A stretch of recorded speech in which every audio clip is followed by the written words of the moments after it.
वालेकुम दोस्तों, तुम देख रहे हो अपना पंजाब टीवी दी मजरा मेज़बान वसालम। लो दोस्तों, बैठ जनाब लाइव चुवाई कराने लगे भाई। शायद वारा कितना डिलीवर किया? दूसरा वारा किन्ने दिन की सुई? 10 दिन हो गए सुई। बच्चा पीछे की पीछे बच्ची थोड़ा जिहा टोरो अपना बच्चा लाओ जी। 10 दिन की माशा जनाब डिलीवर हुई जी। लाइव दोस्तों जनाब इनकी चुवाई शेयर करने आन दो भाई। शायद वापस लाओ बच्चा, क्योंकि टाइम है को नहीं तो लाओ ने थले पीछे में माशाल्लाह बच्ची जी 10 दिन की सुई है। हाज़र मौके की चुवाई कितनी है भाई? शायद हाज़र मौके जी 18 लीटर देंदे को। लो जी 18 लीटर की हाज़र मौके की जनाब चुवाई जी। बच्ची ने पिला देना जी, बच्ची ने पिला के। हां जी, बच्ची ने पिला के लो जी बच्ची ने पिला के जनाब 18 लीटर की एक टाइम की जनाब 9 लीटर की जनाब चुवाई जी।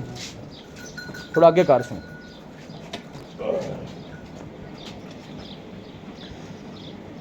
लो जी एक टाइम की जी 9 लीटर की जनाब चुवाई जी। पीछे जनाब इन्हें बच्ची जी।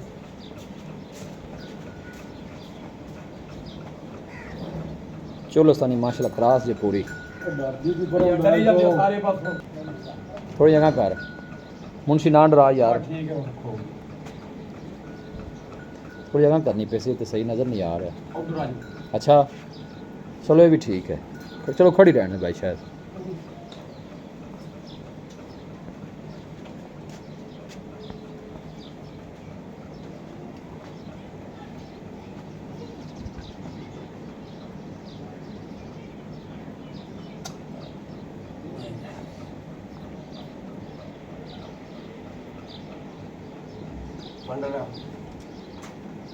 बनो बच्ची जी।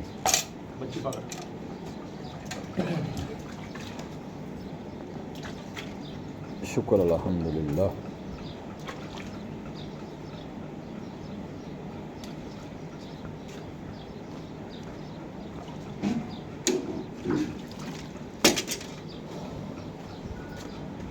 अब बस चलो जी मारो दार एक ज़रा। लो जी माशाल्लाह चुवाई चेक करनी है, बड़ी पोली जनाब।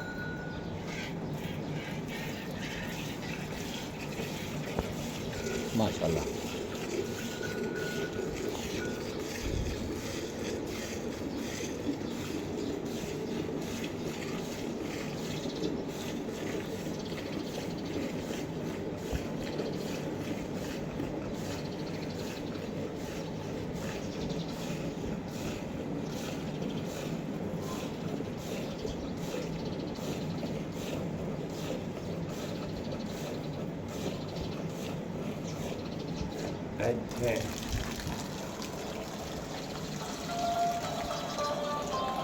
अब तो राजी आ गए।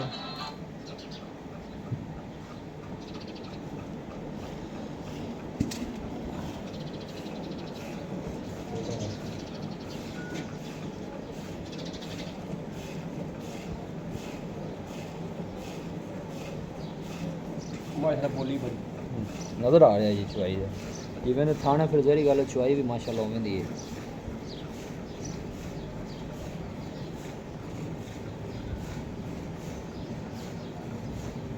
बस ये रोल थाना पे चल पे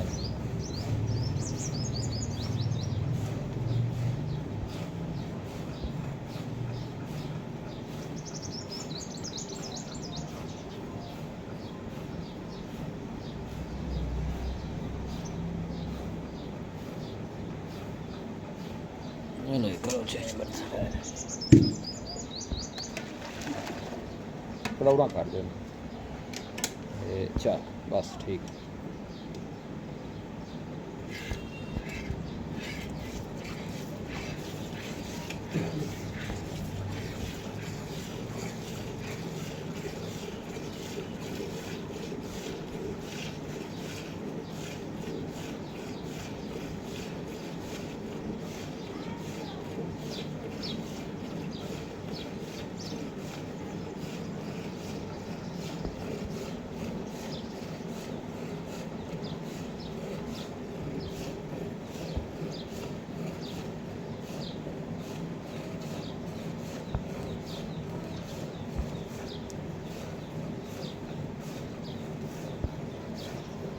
पिछले थाना जोड़ मेरा थले निकला जाता बहुत सारा।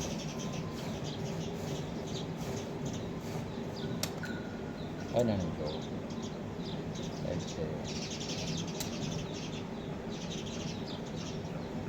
माशाल्लाह।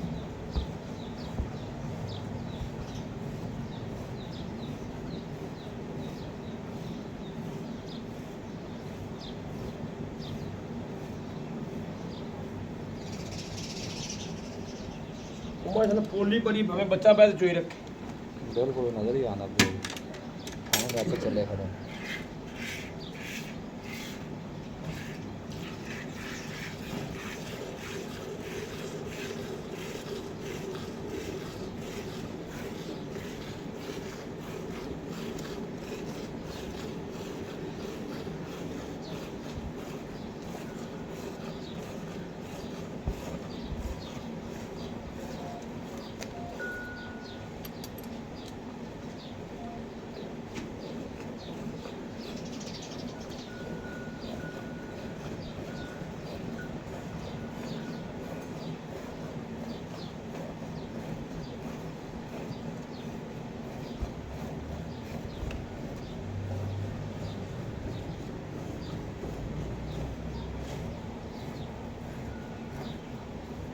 भाई शायद रेट की है ना ਇਹਦਾ ਭਾਈ ਅਫਜ਼ਾਲ 5,40,000 ਰੁਪਏ ਖਾਂਦਾ ਹੈ 5,40,000 5,40,000 ਰੁਪਏ ਚੁਆਈ ਤੁਸੀਂ ਦੱਸਿਆ ਹੈ ਹਾਜ਼ਰ ਮੌਕੇ ਤੇ 18 ਲੀਟਰ 18 ਲੀਟਰ ਦੀ ਇੱਕ ਥਣ ਬੱਚੀ ਨੂੰ ਪਿਲਾ ਕੇ ਮੁਕੰਮਲ ਦੀ ਇੱਕ ਥਣ ਬੱਛੀ ਨੂੰ ਮੁਕੰਮਲ ਪਿਲਾ ਕੇ ਹਾਂਜੀ। ਇੱਕ ਟਾਈਮ ਦੀ ਚੁਆਈ 9 ਲੀਟਰ 9 ਦੀ ਲੀਟਰ ਦੀ ਬੱਚਾ ਛੱਡ ਬਈ ਬੱਚੇ ਨੂੰ ਛੱਡੋ ਜੀ ਕੋਈ ਵੀ ਭਾਈ ਮੌਕੇ ਤੇ ਆ ਕੇ ਜਨਾਬ ਆਦੀ ਤਸੱਲੀ ਕਰਕੇ ਚੁਆਈ ਕਰਕੇ ਫਿਰ ਲੈ ਕੇ ਜਾਵੇ ਫਿਰ ਲੈ ਸਕਦੇ ਹਾਂ ਜੀ। ਹਾਂਜੀ ਲਓ ਜੀ ਇਹ ਜਨਾਬ ਲਾਈਵ ਤੁਹਾਨੂੰ ਚੁਆਈ ਦਿਖਾ ਦਿੱਤੀ ਜੀ ਪਿਛੋਂ ਜੇ ਬੱਚੀ ਛੱਡ ਦਿੱਤੀ ਲਓ ਜੀ ਇਹ ਬੱਚੀ ਨੂੰ ਜਨਾਬ ਛੱਡ ਦਿੱਤਾ ਇਹ ਤੁਹਾਨੂੰ ਦਿਖਾ ਦਿੰਦੇ ਆ ਦੁੱਧ ਬੱਚੀ ਨੂੰ ਛੱਡਿਆ ਬਿਲਕੁਲ ਨਜ਼ਰ ਆ ਰਿਹਾ ਜੀ ਬੱਚੀ ਨੂੰ ਜਨਾਬ ਛੱਡ ਦਿੱਤਾ ਹੈ। ਭਾਈ ਸ਼ਾਇਦ ਰਾਬਤਾ ਨੰਬਰ ਦੱਸੋ ਹਾਂ ਜੀ 0306 85 32 614 ਖੁਦਾ ਫਿਰ ਦੱਸ 0306 85 32 614 ਹੈ WhatsApp ਨੰਬਰ ਵੀ ਤੇ ਕਾਲ ਨੰਬਰ ਵੀ ਮਜ਼ੀਦ ਵੀ ਮੁਹੱਬਤ ਪਿਆਰ ਹੋ ਜਾਏਗਾ ਜੀ ਜੀ ਜ਼ਰੂਰ ਪਿਆਰ ਮੁਹੱਬਤ ਹੋਵੇਗਾ ਜਿਹੜੇ ਭਰਾ ਲੈਣ ਤੇ ਕਾਲ ਕਰ ਲੈਣਾ ਜੇ ਮੌਕੇ ਤੇ ਆਏ ਜੀ ਪਿਆਰ ਮੁਹੱਬਤ ਜ਼ਰੂਰ ਲਓ ਹੋਵੇ ਜੀ ਭਾਈ ਸ਼ਾਇਦ ਕਹਿੰਦਾ ਮੁਹੱਬਤ ਪਿਆਰ ਇਨਸ਼ਾਅੱਲਾ ਜਨਾਬ ਜ਼ਰੂਰ ਹੋਵੇਗਾ ਚਲੋ ਜੀ ਲੋਕੇਸ਼ਨ ਭਾਜੀ। ਜਨਾਬ ਤਹਿਸੀਲ ਦੀਪਾਲਪੁਰ ਜ਼ਿਲ੍ਹਾ ਉਕਾੜਾ ਸਿਟੀ ਜਨਾਬ ਬਸੀਰਪੁਰ ਹੈ ਜੀ